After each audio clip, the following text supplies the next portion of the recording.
बागेश्वर धाम के पीठाधीश्वर धीरेन्द्र कृष्ण शास्त्री ने क्रिसमस से एक दिन पहले बड़ा बयान दिया है।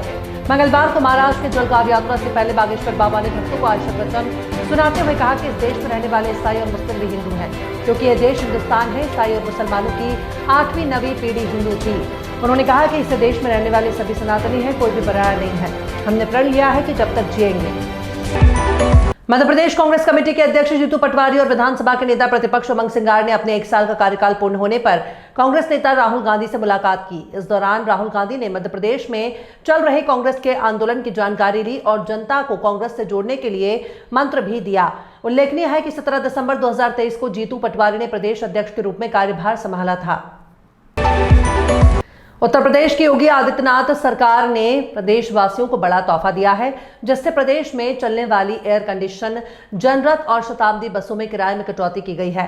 परिवहन विभाग की ओर से इन बसों के किराए में 25 दिसंबर से 20% तक कटौती की गई है, जिससे सर्दी के मौसम में इन बसों में सफर करने वाले यात्रियों को फायदा होगा। परिवहन मंत्री दयाशंकर सिंह ने इस बात का ऐलान किया है।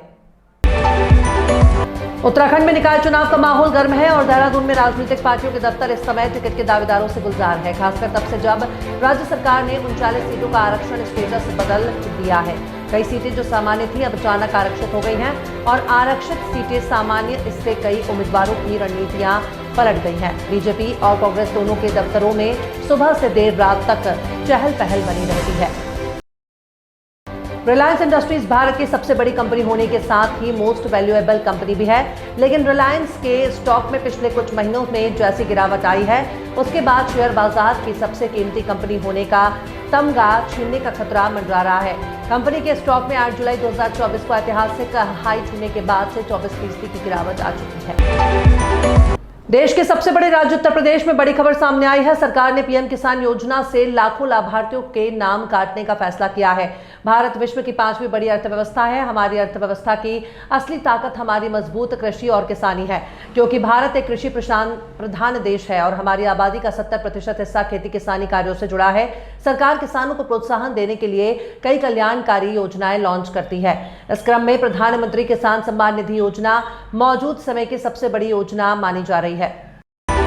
अगर आप 2 सिम कार्ड यूज करते हैं तो ये खबर आपके लिए बेहद काम आने वाली है, क्योंकि नए नियमों का ऐलान हो गया है। सिर्फ 2G सेवाएं या 2 सिम कार्ड का इस्तेमाल करने वाले ग्राहकों के लिए बड़ा ऐलान हुआ है। टेलीकॉम कंपनियों को अब ग्राहकों को वॉइस प्लस SMS पैक भी उपलब्ध करना होगा। टेलीकॉम रेगुलेटर ट्राई ने टेलीकॉम कंपनियों को निर्देश जारी किया है। मुख्यमंत्री ने उज्ज्वला योजना में 24 लाख लाडली बहनों के खातों में 26 करोड़ की राशि अतिरिक्त लाखा बंजारा झील जीर्णोद्धार और पुनर्विकास निगम के लिए नए भवन सहित 642 करोड़ के विकास कार्यों का किया लोकार्पण और भूमि पूजन किया। गुटबाजी सामने आई। कार्यक्रम में भाजपा नेताओं में गुटबाजी खुलकर सामने आई है। सरकारी होर्डिंग्स से 6 विधायकों के चेहरे गायब थे। मंच पर बोलने वालों में भी उनका नाम शामिल नहीं था।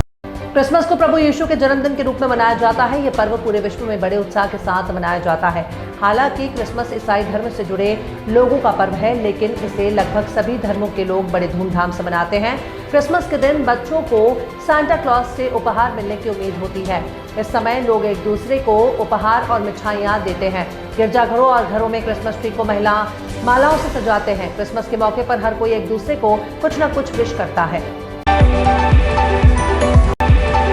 हरियाणा की बीजेपी सरकार प्रदेश में बसे रोहिंग्या मुसलमानों को बाहर निकालेगी। इसके लिए पुलिस और खुफिया एजेंसियों के जरिए इनकी पहचान की जा रही है।